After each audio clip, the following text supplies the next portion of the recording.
Hey, I'm Zach.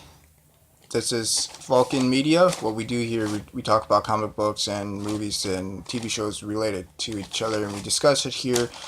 And we also do reviews and reactions as as well. Today, I'm a little bit late, and I am going to be doing a review on season 1 of Supergirl. All right, let's get started. Oh, before I get started, let's letting you guys know when we do a review and reaction, what we do is we dig the history of the character and so on and so forth, so that it's not just a reaction video. All right, let's get started. Supergirl, known as Kara Zor-El and Kara Kent, never Kara Danvers. Never since number 123 and number 252. Never. She first appeared in Superman number 123, August 1958, and Action Comics number 252, May 1959. She was created by Otto Blender and Al Pestano.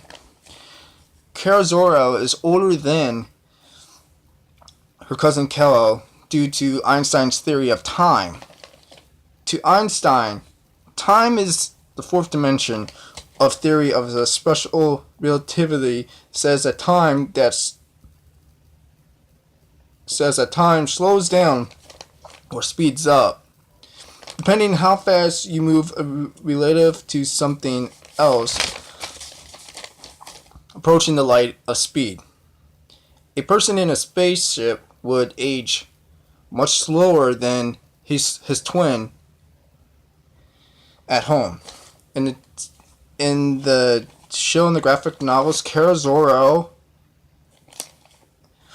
was lost in space for 24 years after Krypton was exploded, and she was 14 and Kal was a grown man when she came to Earth. Now, how they did this is kind of messed up because in the comic books, when she got lost, it's completely different. Because in the comic books, yes, Clark gets sent before her. She gets launched a little bit after, and all of a sudden it explodes. The shockwave, if you imagine a shockwave, it's like throwing in a football. You can't control it where it goes. So the shockwave pushes it, so she's going somewhere else. Clark is going to where his coordinates are.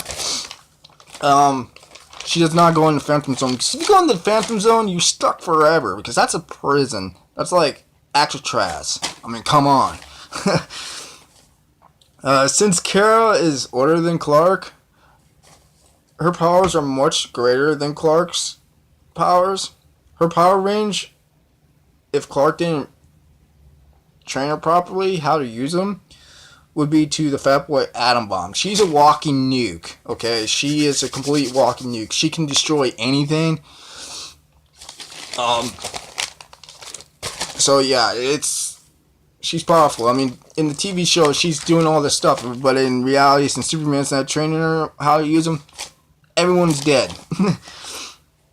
Kara was raised by Jonathan and Martha Kent, Mom and Pa Kent. There was never a Demers in the comic books since number 252 of 1959. I'm sorry. Every time I heard Demers, I just wanted to go Hulk out because it didn't make any sense. My likes about the series is Melissa Benoist. Sorry if I cannot pronounce your name, Melissa. Forgive me. As Supergirl, she's doing her own take on Kara, which is great, and not looking at the 1984 film at the same name and not copying Helen Slater's take on the character. The sound effects of the flying, I like. And now it's just the way it sounds. I mean, it's right there. I mean, it's not like it's like right here to me, but Man of Steel is like right there.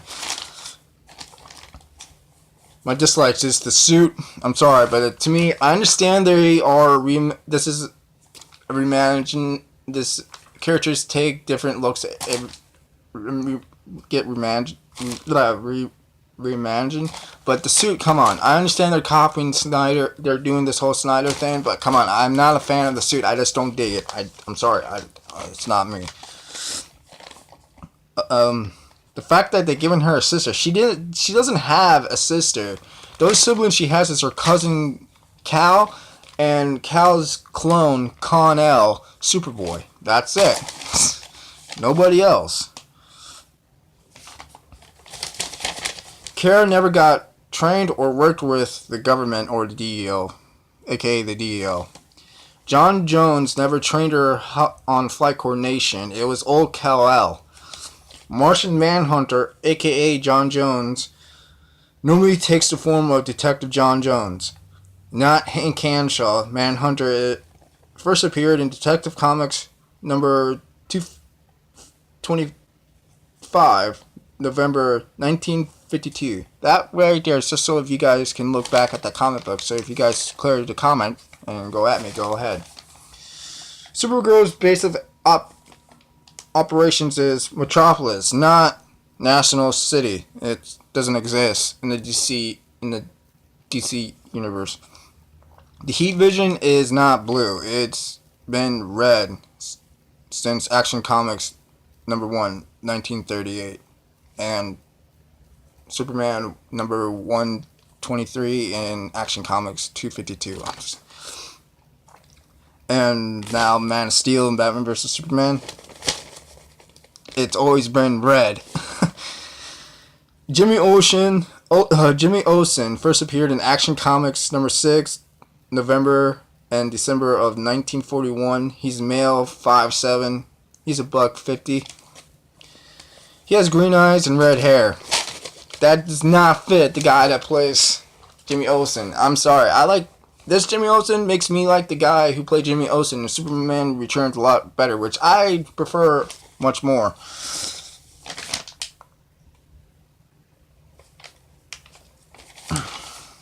Now, my biggest problem is that the Kryptonians don't talk Kryptonian in their own tongue. This has been my biggest problem since the first Superman movie. Was Superman the movie in 1978. They don't, and 2013's Man of Steel, they don't talk Kryptonian to one another. Ever. Never, never. You don't see it in the films, nor in the TV series. I mean, it's cool that you see the symbols in the Supergirl. I mean, the symbols of Kryptonians and stuff, but to me, it's like, when you see them together, they should be talking in their native tongue, because you should be knowing what they're saying. I mean, it's like that. It's like, I mean, it's more common sense, and that really breaks my heart. And my favorite episode, and I thought the episode with Barry Allen was pretty cool. I loved it. And my favorite Loco Supergirl is by Michael Turners. He did art for Batman, Superman, Supergirl from Krypton. Now, the House of L, I know under Snyder saying it's Hope, but actually the House of L means, the House of L was one of the noble ruling families of the planet Krypton. The name L translates in Kryptonian to of the star. The family line extends back thousands of years to a time when tribes of Kryptonians waged war against one another across continents. Now, the episode Falling, they were copying Superman 3, June 17, 1983, directed by Richard Lester. They were copying Superman 3 completely. Watch Superman 3 and then watch that episode. They were copying Superman 3 and made it their own. I was like, oh my god! If Christopher Reeves was alive, he would be spinning. He would be. Heat vision would be coming out of his eyes, shooting that TV screen. Now, Non doesn't have a family ties with the Alice at all. No, he doesn't. He can't even talk. Watch Superman 2 and Superman 1. He doesn't talk. He doesn't, okay? That's about... He doesn't... Which really hurts kills me so bad because I just wanted to kill. But, by that, I'm going to close this discussion. This video ends. The next video will be on Supergirl Season 2. Please leave comments. If you like it, please like the video. If you don't, I won't hate you. Please dislike the video. We're shooting for 1 million subscribers. And, alright. You guys have a nice day. And, nerds or rulers. Alright.